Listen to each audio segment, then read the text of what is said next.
Salut, salut, je fais cette vidéo pour vous parler de la dîme.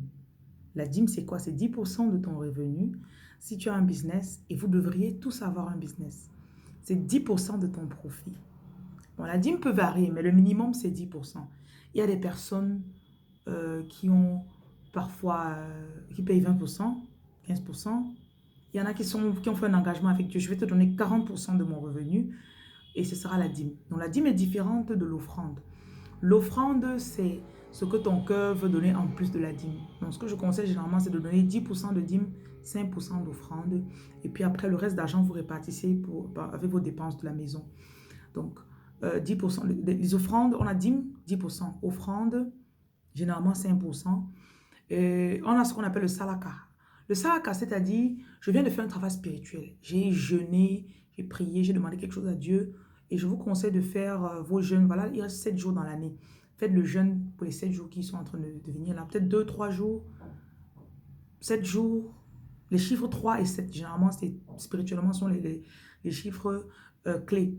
Donc, après le jeûne, vous avez demandé ce que vous voulez demander à Dieu. Vous finissez le jeûne. Le salaka vient clôturer, vient couronner, vient euh, peaufiner votre demande spirituelle, votre travail spirituel. Parfois, on fait ton lavage, on fait le salaka. Parfois, on va jeter la poule pour toi, après, on fait le salaka. Parfois, on lance la nourriture sur la tombe des parents au village, on fait le salaka. Parfois, donc le salaka, c'est quoi? C'est une somme d'argent qui peut être en fonction de ce que Dieu met dans ton cœur. Le salaka, tu peux prendre 10% de ton revenu, tu fais le salaka avec. Le salaka ne vient pas forcément tous les mois. Euh, Prenez l'habitude de faire le salaka tous les jours. C'est-à-dire, chaque jour, tu vois quelque chose que tu peux donner à quelqu'un. Paye pour le café de quelqu'un qui est derrière toi au McDo. Envoie l'argent à une de tes tantes qui est malade, qui est à l'hôpital. Donc, le salaka, c'est un argent que tu donnes bénévolement à quelqu'un, de bon cœur, pas avec le mauvais cœur. Donc, tu lui donnes ça. Et en donnant tout ce que vous donnez spirituellement, vous devez toujours faire comme si c'était une semence. Je sème ceci dans la vie de cette personne et je sais que Dieu va me retourner. On peut parler de retour sur 10%, 100%, 1000%. Moi, je pars toujours sur le retour sur 1000. Parce que la Bible dit que c'est ce que tu dis que tu auras. Donc, je dis 1000%. Euh, Chaque fois que vous avez donné, tu sèmes la dîme, attends-toi à recevoir un retour. Tu donnes l'offrande, attends-toi à recevoir un autre retour. Tu fais le salaka, attends-toi à recevoir un retour. Maintenant, on a les prémices. Les prémices, c'est quand tu trouves un boulot ou tu commences un nouveau business ou bien une gamme de produits, je ne sais pas trop quoi. Là, tu te dis, premier mois de salaire, je vais donner ce mois de salaire à Dieu. Et pour donner facilement, dis-toi toujours dans ta tête que j'aurais pu travailler 6 mois ici, on ne me paye pas.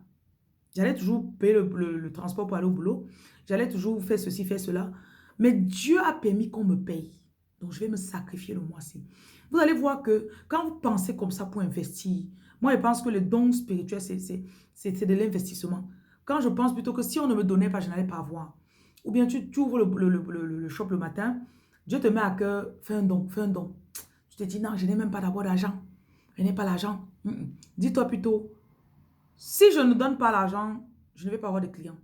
Je sors l'argent, je donne. À la fin de la journée, j'ai 20 clients. Je refuse de sortir l'argent. À la fin de la journée, j'ai eu 2 clients. Tu vois que quand tu sors l'argent, tu donnes et tu as tes 20 clients qui viennent. Tu as remboursé l'argent que tu as dépensé. Donc, tu l'as eu en retour et multiplié. Si vous pensez comme ça, vous allez voir que c'est facile de donner la dîme. Si vous pensez comme ça, vous allez voir que c'est facile de donner l'offrande. C'est facile d'aider quelqu'un, de donner les prémices. C'est facile. Il y a aussi quoi? Thanksgiving. Donc, action de grâce. Prenez l'habitude. Peut-être tu échappes à un accident, tu sors l'argent, tu donnes. Donc, tu as une demande spéciale pour Dieu, pour ton fils. Mon fils est têtu, Seigneur. Mon fils est... Ah, Seigneur, je te remercie parce que tu as guéri mon fils. Je te remercie parce que tu as délivré mon fils. Action de grâce, tu sors l'argent. L'argent, c'est la monnaie la plus... L'argent, c'est le moyen le plus facile dans le spirituel pour acquérir l'attention des esprits. OK? Parce que quand tu vas acheter une maison, tu achètes avec l'argent. La voiture, argent. La table, argent. La porte, argent. Tout ce que tu vois autour de toi, les habits, c'est l'argent. Donc dans le spirituel, c'est pareil. Seigneur, je viens te demander ceci. Je te remercie. Action de grâce. Tu m'as délivré de l'accident l'autre jour. Tu as sauvé mon enfant. Mon enfant a réussi à l'école. Action de grâce. Donc, prenez l'habitude de ne pas seulement remercier Dieu avec la bouche. Je sais que vous aimez ça. Vous parlez. Dieu lui-même aime l'argent. Hein. Pourquoi tu veux demander à Dieu de te donner l'argent? Toi-même, tu peux pas sortir l'argent pour donner. Hmm? Et le dernier, maintenant, c'est la semence. Quand tu viens de demander quelque chose à Dieu, Seigneur, je veux la voiture. Parfois, tu veux la voiture, tu prends la voiture que tu as, tu donnes à quelqu'un. Parfois, tu veux le mari. Pas même dans le mariage de quelqu'un, tu l'aides. Une fois, j'avais même payé les robes de filles d'honneur. Je me rappelle, c'était le cas de mon salaire. J'ai pris ça le mois là. Il y a une fille dans mon église qui se mariait. J'ai entendu la prédication. J'ai dit, ok, je vais saisir ça. J'ai acheté les robes de toutes les filles d'honneur avec mon argent. Ça m'a coûté 250, 280 pounds. Donc, ne négligez pas ça. Je vous explique ça parce que beaucoup de personnes ne comprennent toujours pas. C'est quoi la dîme, c'est quoi l'offrande, c'est quoi le salaka, c'est quoi ceci. Bon, j'espère que vous avez compris maintenant. À la prochaine.